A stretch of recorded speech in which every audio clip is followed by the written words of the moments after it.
678. Mic check 1 2 3. Mel, can you hear me on this? She's not responding.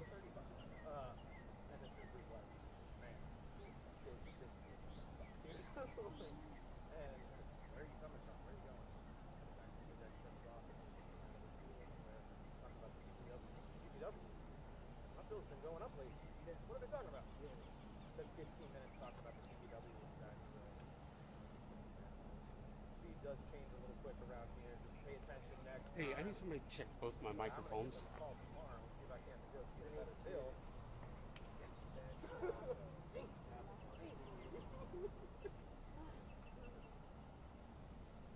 Still made that.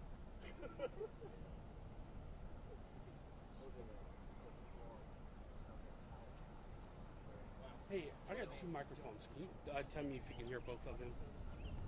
That's 96 and 35. And now it's back to I just got Kim, I'm going to have you talk for a minute. Go ahead, Kim. All right, and this is the press conference. All right, do you hear me talking on the mic? Mic check 1 2 3. Do not hear me. Okay. Thanks.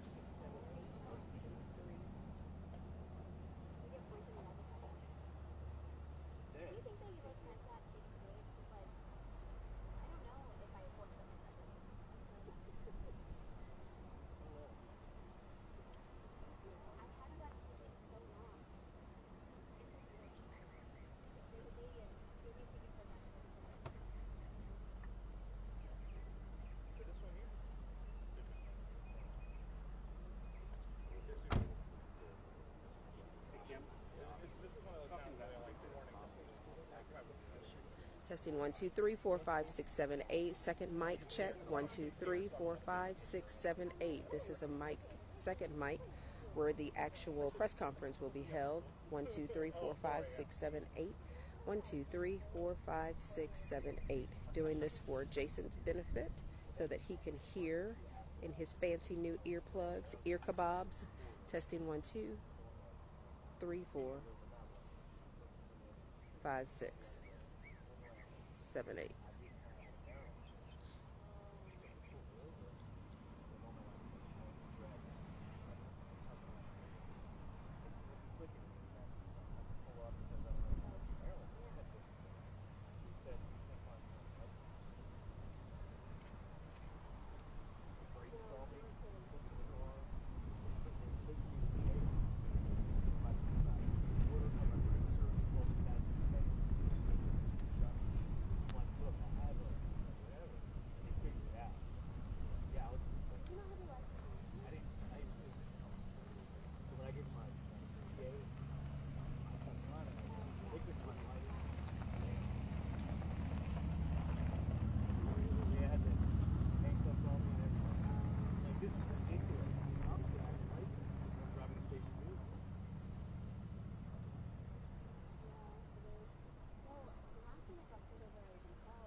Again, I'll go back to the guy.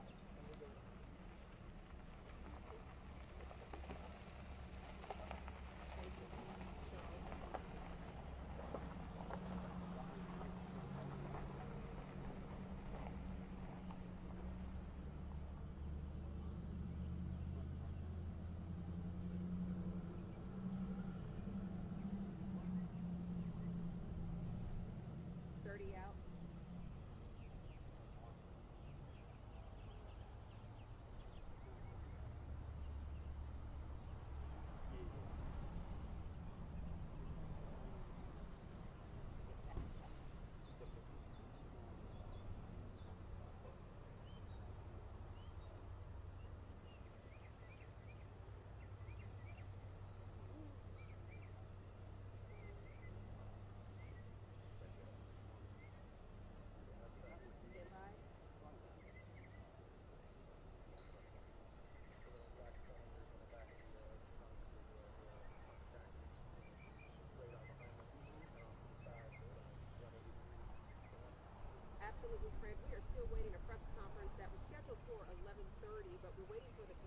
to arrive. What we do know at this point is the information that was given earlier. The police chief tells us that a student here at Weir Shoals High School is in critical condition at this hour after a self-inflicted gunshot wound.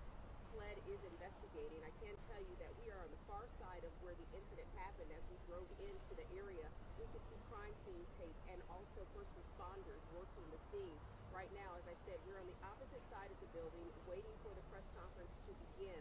We don't know any details around the situation as they remain sketchy at this point, but as soon as we know, we will definitely bring them to you or keep you posted on air and online. For now, I'm Kimberly Brown reporting live in Weir Shoals. Back to you.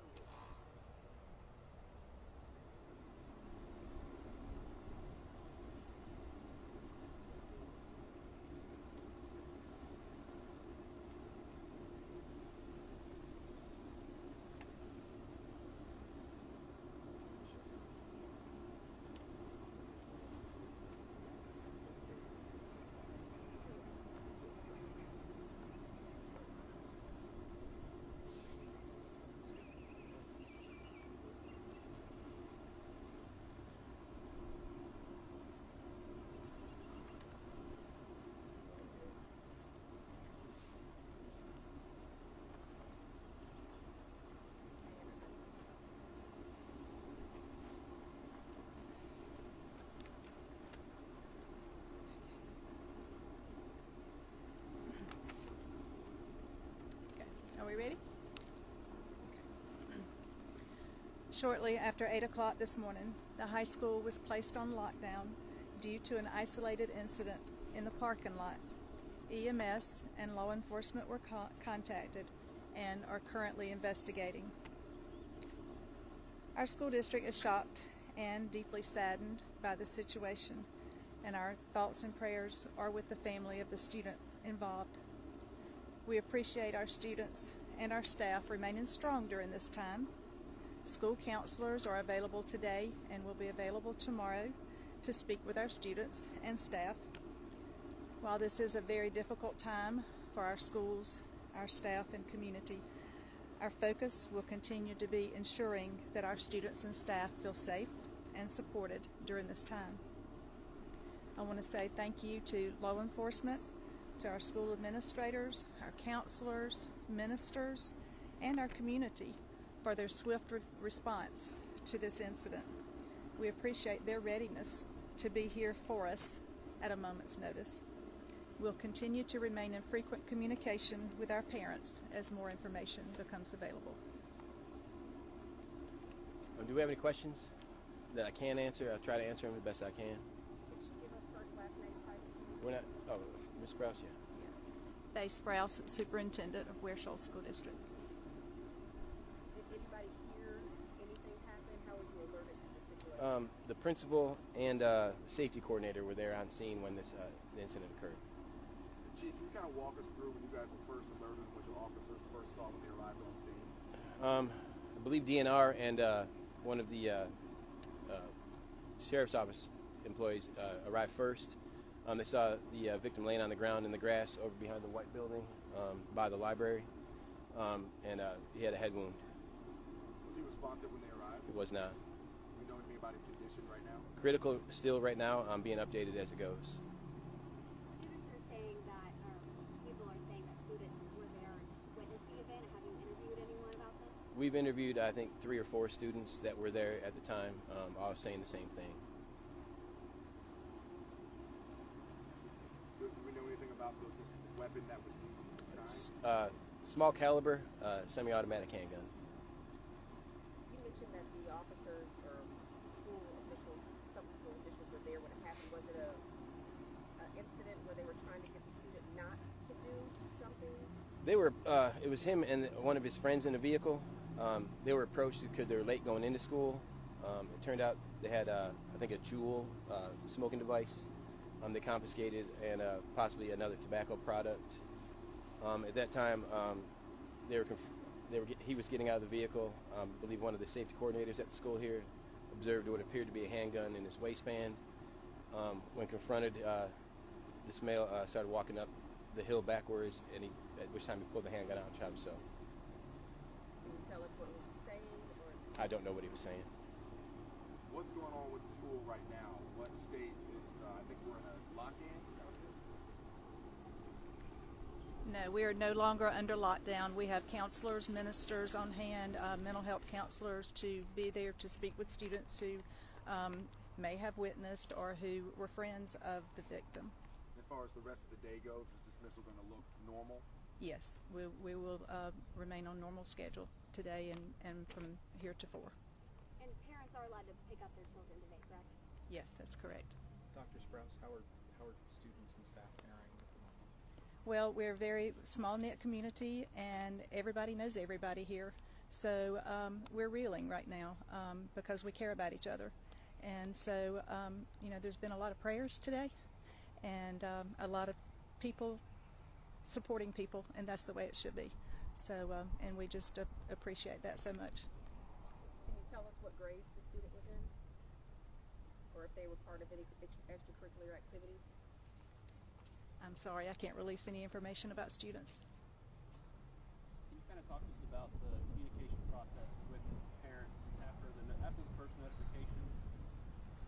Can you just kind of go through how the school handles situations like this? Sure, we have communication that we can send throughout the district. It's called Thrill Share, and so we can send text, voicemails, and also post to our social media. So it's a great platform to keep people informed, and so that's what we did this morning. Once we determined, once the school was on lockdown, we wanted parents to know what was going on, but that the scene was safe, their child was safe, and that's very important for us to keep them informed when things like this happen. Any idea where the gun came from? Right now, I was informed, and I haven't been able to actually verify it. I was told he took it out of his mother's car last night at some point.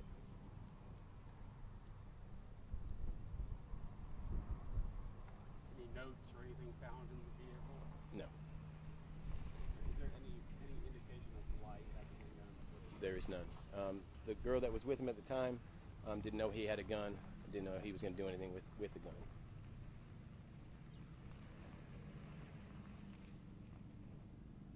Anything you can tell us that we didn't think to ask? Just either one of you? That's pretty much all we have right now. I'm just waiting on an update on his condition. And what's happening on the other side of the school right now? We saw the crime scene tape when we drove up. That's where he was located upon arrival. Basically, we're just trying to find a shell casing right now.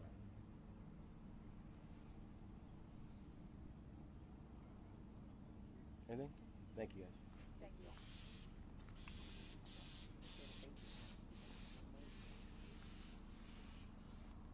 Thank you all so much.